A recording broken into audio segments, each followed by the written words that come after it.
Assalamualaikum warahmatullahi wabarakatuh. Tepangkeun Wasta Abdi Muhammad Rizky Hidayatullah ti kelas 10 MPLB 4 bade ngadongeng sikabayan ke pengenalan.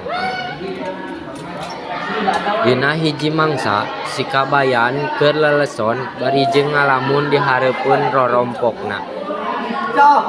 Salawit oge mikiran roai tutut sareng lauk anu diala kamari. Kabayan pangalakeun nangka pilihan anu kolot buahna.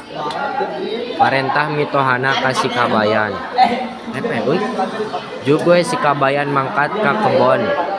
Santos dugi ka kebon, sikabayan ningalian tangkal nangka anu buahan. Anjeunna milarian buah nu geus kolot. Teu pati lami kabayan ningali hiji nangka nu kolot tur ageung.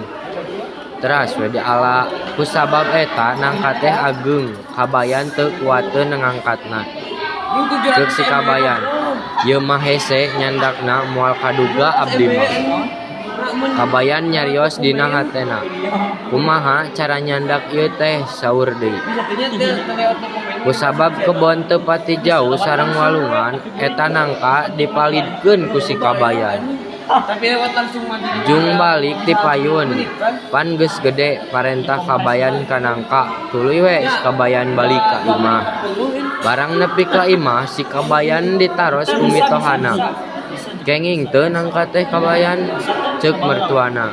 Ceuk sikabayan, nya kenging atuh, nya ageung kolot deui saur sikabayan.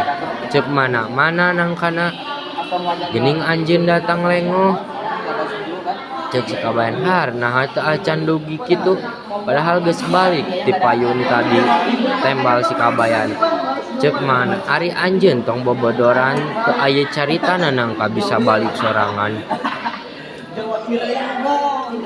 Ceuk sikabayan, nu bodo mah nangka atuh geus kolot teu apal jalan balik. Ceuk sikabayan, tuluy we bari ngaleos. Assalamualaikum warahmatullahi wabarakatuh.